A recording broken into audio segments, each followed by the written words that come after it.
National Day for People with Disability. To mark this day, Special Olympics South Africa, together with the Limpopo government, launched the esteemed Special Olympics Summer National Games 2022. The festivities officially kicked off yesterday with a unified tournament and parade that was hosted by the Limpopo Premier Chupu Stanley Mathabatha at the Old Peter Mokaba Stadium. Various athletes, community members, local media and well-known Special Olympic SA ambassadors were there. Dr. Mathews Phosa is the chairperson of the Special Olympics South Africa, and he joins us now via Zoom. A very good morning to you, and thanks for making the time on this Saturday morning. Morning to you too, and to your viewers and listeners. Just the significance of celebrating Special Olympics SA, marking International Day for Persons with Disabilities.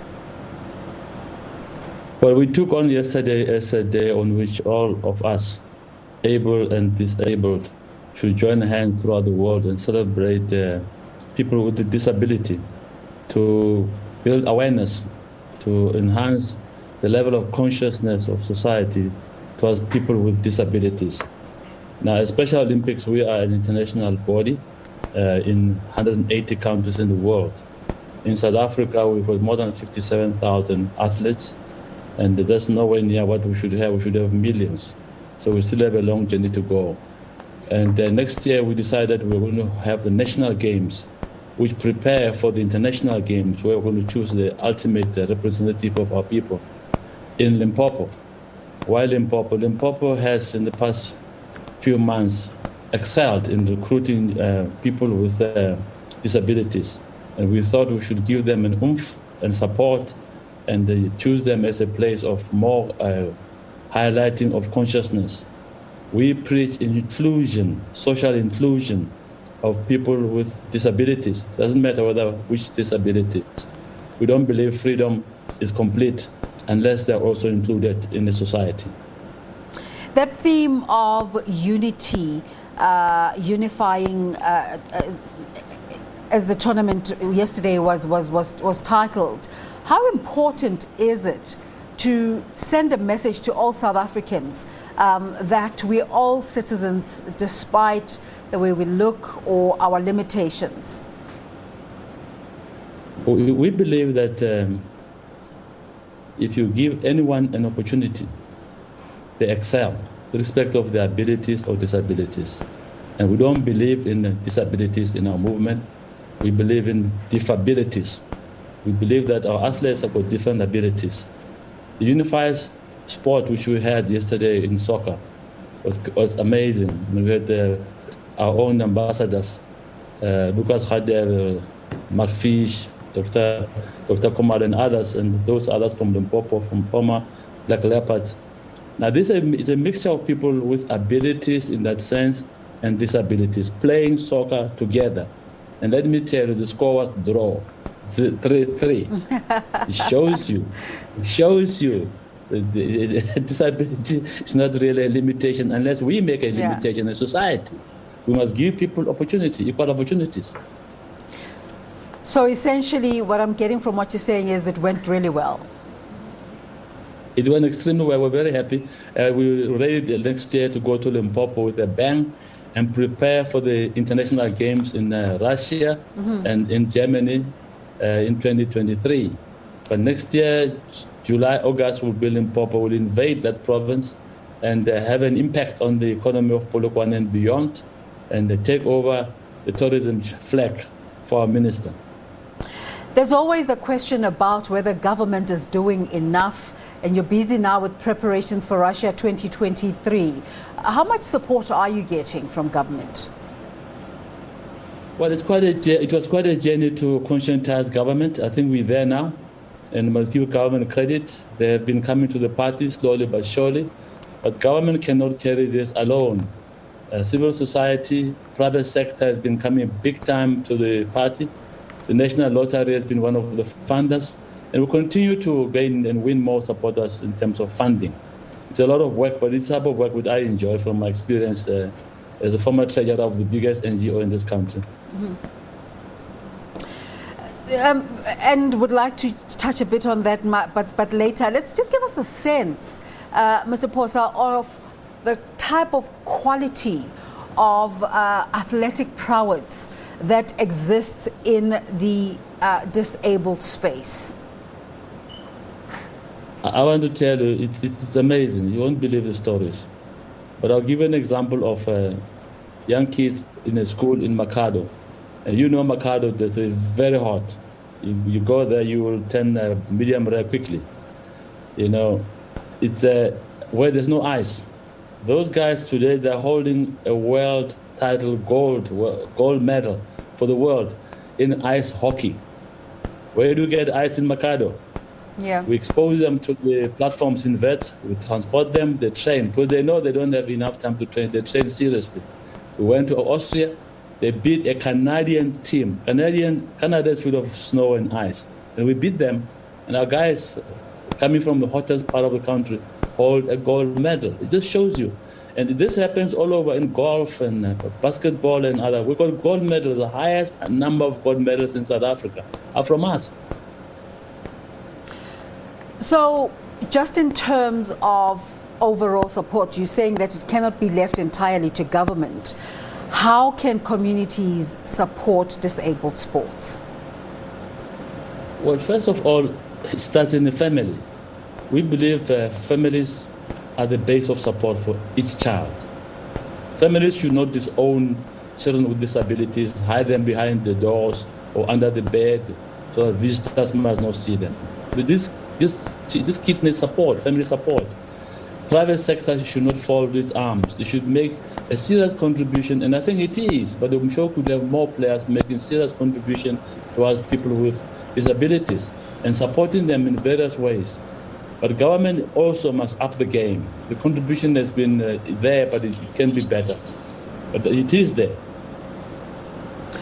Well, Mr. Phosa, we're really honored to speak to you, and you're the type of person who, although it's really interesting to see you being active in this particular space we're talking about today, you obviously wear many hats. You are a politician in the country. You've got your struggle credentials. What are your thoughts about the just ended local government elections in South Africa? Interesting outcomes.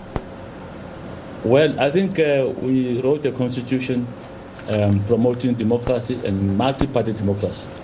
And we should have foreseen this type of results as part of the permutations that could arise from an election. That is from a constitutional lawyer's point of view. We foresaw that it could happen. It could even be worse.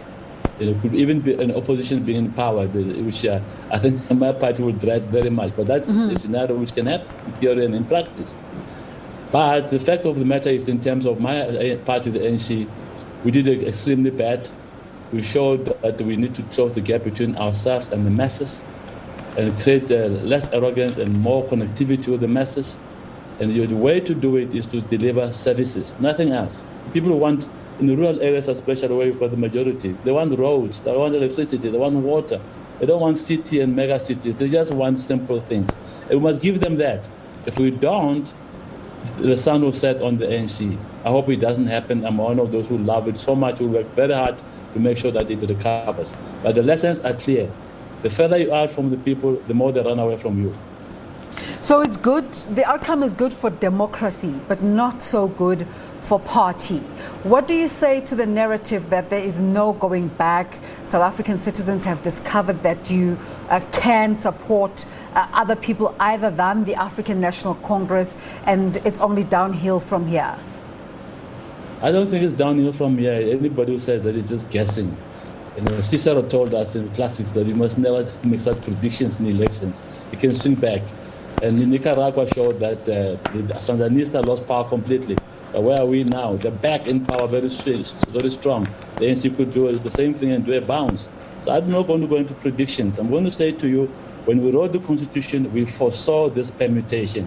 And we should not be alarmed or be upset. We should accept that a participatory democracy could produce any result. But parties must deliver. It doesn't matter whether it's NC or DA. If they don't deliver, the masses will always punish us. What needs to happen to revive the South African economy? The South African who? Economy. Well, you know what? We need to do many things, and I hope we have enough time. We need to create a climate for foreign direct investment in our country. At the moment, it's very low. We need to deal with the wage bill. Some people won't like it very much in the unions, but it's a fact, it's a reality. We need to deal with it. We need to promote more SMMEs so that the bulk of our growth is in SMMEs, not in these big monopolies. They don't employ so many people, but the SMMEs will. We need to promote agricultural participation by many people, access to land, and make sure that agriculture is promoted. It employs hundreds and thousands of people. We need to grow our manufacturing sector. It's very low at the moment. One can all go on and on. There's a lot of needs to do and need to do. And we should work together with the government again and not leave the government alone. Partnership between government, private sector, unions, and civil society. We should all not talk down at each other. We must work together. There must be a national effort to promote foreign direct investment in this country.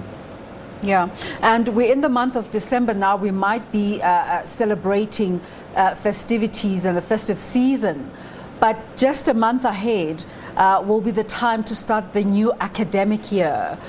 What are your thoughts as an academic yourself about the state of South Africa's basic education and what can be done to bolster it up? Well, we need to understand what we mean by education. I mean, there's education and education. From where I'm sitting and with my experience I had as chairman of UNISA for 15 years and other institutions, I mean, for me, there's this skills training. For me, it's key to this economy. But it must be fourth industrial revolution skills. We can no longer go to automation and robots. We must go digital. That's where we should be, and we cannot lower our gazes and look lower. We must look at the modern things that make economies work in the world, which is digital knowledge today, fourth industrial revolution. On the academic side, we can continue with all the natural science and everything else. It's very important, it's very good. But we need to create entrepreneurs in this country. And then the schools and university must speak to that. They have to speak to skills empowerment. Empowerment for me is about skills. If you have no skills, you can have your degree. If you have no skills, you are useless as far as I'm concerned. It's interesting what you're saying about lowering our gaze. Where do you think we went wrong? Well, we came from a difficult history. There's not, and I'm not finding excuses. I'm the last one to find excuses, because we have had 25 years to realize that and to up the game. And I think we must just check our game and say, what will make things work in this country? Because if you create skills, they must talk to your economy. There must be skills which the economy need to be able to grow and to move forward. You know, not just academic skills. Academic skills are good, it's fine, and I don't think academics will be amused with me. But you know what? We need basic people, mechanics, electricians, actuaries, and all those type of people. We need them. So we need practical skills that empower people to be able to grow the economy and empower others. So people who are empowered in the country ordinarily work towards self-actualization and improving only their lot. And here you are, you could just be focusing on your own personal environment, but you're out there chairing the Special Olympics SA, for argument's sake. How do we engender that kind of thinking in South Africans about just thinking about reaching out to South Africans at scale and making big impacts? We as a black business, male or female, we must stop behaving like superstars. We must ask ourselves the central questions. How do we reproduce ourselves?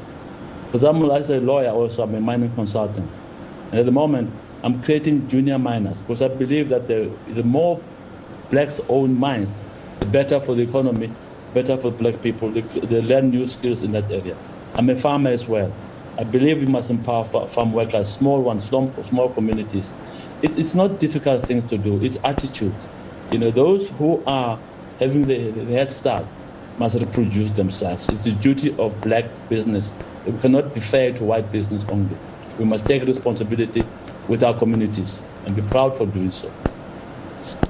And just in terms of development in South Africa, you were talking earlier about people needing basic services and not necessarily needing smart cities. What Take us into the thinking of because our government is thinking that way in terms of developing smart cities, while these basic needs are left untended to. How will government get to that point where it realizes we need to do the basics before we can get to the ones we're wanting to see in the future? The beginning of wisdom in politics is to start from the seams, from the poor, squatter camps, villages, and say, what do they need? Before you ask the big question about urban rich and arrogant, and feed the poor and those at the seams with their basic needs, water, electricity, roads. If you start that way, and you can maybe, when you have fun and access capital, play in the smart cities. Therefore, there are plays to the smart cities, but that's not the beginning of wisdom in politics. And you will see in the next election, that's what's going to determine who rules this country. To what extent are you contributing towards the seams, the poor, squatter camps? Before you build, you can build many smart cities, but if you leave the poor behind, the hungry behind, who are in the cold, you won't hold power. Power is with the people, full stop. Mm-hmm.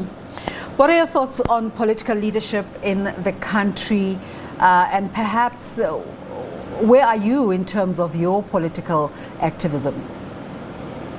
Well, I'm very active, but I know I've learned as a guerrilla to keep a low profile. Every day, whenever the president asks for advice, I give it to him, or any structure of the organization, I give them, and I don't charge fees for that. I don't make money out of politics. I see it as a service to my people. I've always seen it that way from a young activist underground in exile throughout my years in struggle. Never seen money, politics as a way of making money. And I get ashamed when today people think they can climb the ladder of politics for money. It makes me very ashamed. They should be ashamed of themselves. I think the leadership must look at how to fight corruption and clean up. And there must be prosecutions of those who commit wrong things. We've read a lot about corrupt people, but we have not seen prosecutions. And that tells you a story about our NPA and other law enforcement agencies. Are they really doing their job? If you ask me, I'll say to you, I've got question marks. I need evidence. I don't see it. So we've got to be decisive against crime, against corruption, clean up, create an image of a country which does not have a terrible smell that goes to the skies. So you say you are talking to the president every now and again. Can you take us into your conversations? No. Just in terms of the advice that you give? I give every advice. Everybody knows I was behind the draft, leading the teams in drafting Section 25 of the Constitution. It was as per instructions, and today there's no noise on that issue. There's silence. I led the teams. I was part of the team that drafted the so-called step aside to bring discipline in my party, and I'm proud that we made very serious input. That it can go on and on and on. And now we're faced with this mandatory vaccinations. Make no mistake, I'm making my inputs at the levels where I should. And what prompted your decision to be actively involved in disability conversations? Oh, that's a good question. What happened was that the founder, Mrs. Shriver, Kennedy Shriver, who was requested by the late President Jeff Kennedy to start the movement, which has become a world movement today, came here and met with our late President Mandela and said, we need someone to lead this movement. And President Mandela said it could either be Mathews Phosa or Cyril Ramaphosa. So me and the president, having been classmates for more than 4 years at university, we talked about this and we agreed that it's me.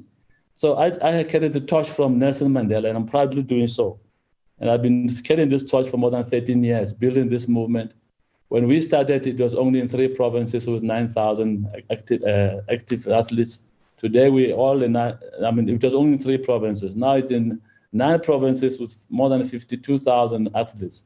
We're proud. It's a growing movement, but like I say, there's no room for complacency. And we're telling them in Limpopo yesterday that just in Capricorn, there's 5,000 people who are still need to be pulled out and identified and given an opportunity to feel that they're included. What about the whole province of Limpopo? It must be having more than 30,000. And the same with every province. So there's a journey to take here. And if you want for my soft spot, it's here. Yeah. And I know you say you're a disciplined guerrilla and don't necessarily like to speak about yourself, but you mentioned something important about the importance of replicating yourself. Just to wrap up our conversation, young South Africans are looking for leadership. You have so much energy, you do so much. What drives you? What drives me now is what drove me as a young guy, activist, who looked death in the face, working in the underground, knowing the risk of working under apartheid. And of course, I escaped death by less than a few hours. And I became a soldier, having been a lawyer, forgot about all the gowns and the pleasure of being a lawyer, enjoying the boots of soldiers, and became part of those who wage war against an injustice, the apartheid injustice. And I did that with bravery and with love for my people. Maybe the summary is love for my people and respect for my people. Yeah. Well, as I said earlier, we're looking forward to the festive season. Just generally, what are your prospects for South Africa in the coming year? The economy, the socio-economic situation in the country, and politics? I think South Africans have proved very resilient. We must not overkill ourselves and overpunish ourselves. This COVID was brutal. I mean, the big companies have done extremely well. Let me not lie to you, Desiree. They've made a lot of money. It is the small, medium-sized companies which died. There's a bloodbath there. And we need to assist them with some measure of risk capital from government to stand up again. Or the leisure industry, it's almost like crawling. It's moving on its tummy, especially the inbound type of business. Recently, we've just been red listed again by the UK, United Kingdom, in a manner which I regard as very racist in my view, because our scientists just showed how good they are, and we get punished for showing how good we are and how honest we are. We get punished, but we mustn't lose hope. The economy is growing under these difficult conditions, but we must admit that the small ones are needing support, and we must support them in all various ways and make sure they pick up. Like I said, if the SMMEs spread and grow, there will be more employment. So we need to focus on that. The education is facing us, and I said to you earlier, the skills must be fourth industrial revolution skills, and we must focus on that and empower the youth. Those who want to become academics and professors, we must support them too. They have a role to play. We need that type of knowledge. But for me, the carpet, as you spread it, must be skills and skills and skills. And we must focus on that. That will grow the economy. You say you've been doing a lot of background work on COVID-19. What are your thoughts on vaccine hesitancy and vaccine mandates and all the conversations around vaccination? I think we should be sensitive to all views. But we must understand that if I am a risk to 20 people, really I need to think about vaccination. Why should I stand out as a risk to infect 20 people? So if you understand where I'm going, and whatever advice I would give is that we should gravitate towards persuading people to vaccinate. Some people will say to you, and there are three categories, Desiree. No, you're violating my constitutional right. And you had the Reverend Kedemishwe moving on that emotional wave. It's not so much convincing to me. He was one of my juniors at school. It's not very convincing because the Constitution does not give any citizen an absolute right. Maybe the good Reverend must understand that. Others will say to you, no, for medical reasons. You can check the law there, the labor laws. You'll see that the first example I gave to you, if I am sick and I'm likely to infect 20 people, really I'm obliged to vaccinate, so I don't infect anybody. There are those who come on the basis of it's a constitution, it's medical, it's religion. And I think that the good Reverend mixes that a little bit, and that stew doesn't work for us. So I will push very strongly to mitigate the risk that we should try and persuade people to vaccinate. That would be the best defense against the COVID. Any other argument which is not helping us protect others is not helpful. We're right in the middle of the 16 days of activism effort in the country. We're hearing horror stories of partners killing their loved ones. How are you engaging the conversation of gender-based violence? Well, any form of violence is violence and it's criminal. not necessarily when a man kills and mutilates the body of a woman, even if it happens the other way around, and even if it's not about relationships. Any violence is violence. But gender-based violence has reared its ugly head in this country in a manner which looks like it's out of fashion, and it's disgusting, and we should all stand against it and fight it. And we should ask those majority of men who have slaughtered women and even dismembered their bodies, horrible stories, that listen, not in our name as men. You're doing something as you're just worse than a criminal. We should fight gender-based violence. In your opinion, and we should fight albinism as well. Yeah. I need to raise that issue. But there are people who've got an attitude towards albinos, and they treat them in a manner which is very discriminating and very criminal when they kill them. So we should fight a campaign against that as well. A lot of work has been done in this regard and in terms of gender-based violence. Why are we not getting through to the perpetrators? Well, it's the other point I raised earlier on about law enforcement. Your job is your job, and I respect that. I know for a long time you've been doing a good job. My job is my job. But the police officers, intelligence officers, both military and ordinary intelligence, that is police intelligence, they should do their job. We should find these people. They must infiltrate syndicates and do the job. And let's arrest them. And again, the point I made earlier on.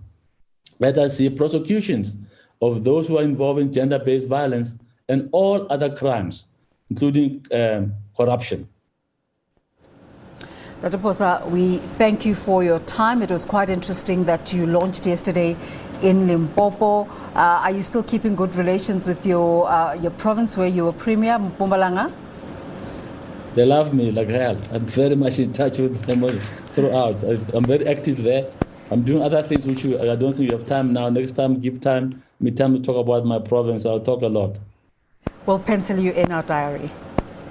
Thank you. Thank you for the opportunity to talk to you. Thank you so much, Mathews Phosa, giving us a portion of his morning to talk about what they're doing with Special Olympics South Africa.